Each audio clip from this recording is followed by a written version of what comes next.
नाजरीन अस्सलाम वालेकुम। रमज़ान में रोज़ा यानी सौम, अरबी में सौम कहते हैं। यानी रोज़ा क्या है? अपने आप को यानी अपनी जिस्मानी ख्वाहिशात से रोकना, यानी खाने पीने वगैरह से अपने आप को रोके रखना, ये रोज़ा है। दीन ये चाहता है कि इसमें आप अपनी मादी क़ुव्वतों को कम करें, जिस्मानी ख्वाहिशात को कम करें और अपनी रूह को गालिब करें।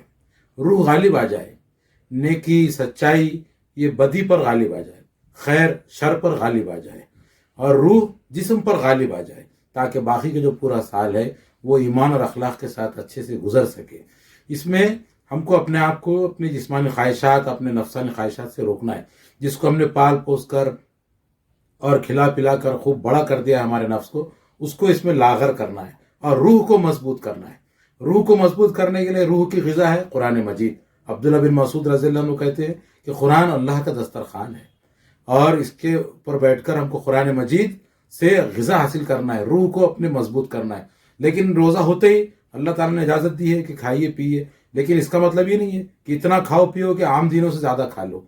आम दिन में इतना नहीं खाते जितना रमज़ान में खा लेते हैं।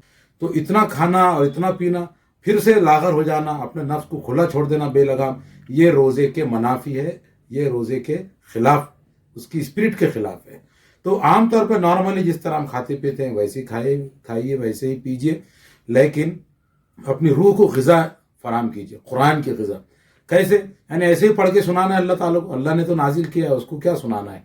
हमको खुद समझना है, सोच समझ कर पढ़ना है, उसका तर्जुमा, उसकी तफसीर पढ़ना है। तर्जुमे की लिंक मैंने नीचे दिया है या मैसेज में आप देख सकते हैं।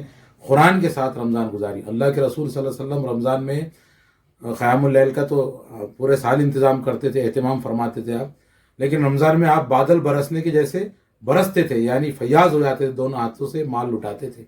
इस तरह भी हमको ख्याल रखना है, इसके पूरे रूहानी फ्यूज़ का फ़ायदा उठाना है। तो आइए इस तरह से रमज़ान हम सेलिब्रेट करें। अस्सलाम वालेकुम।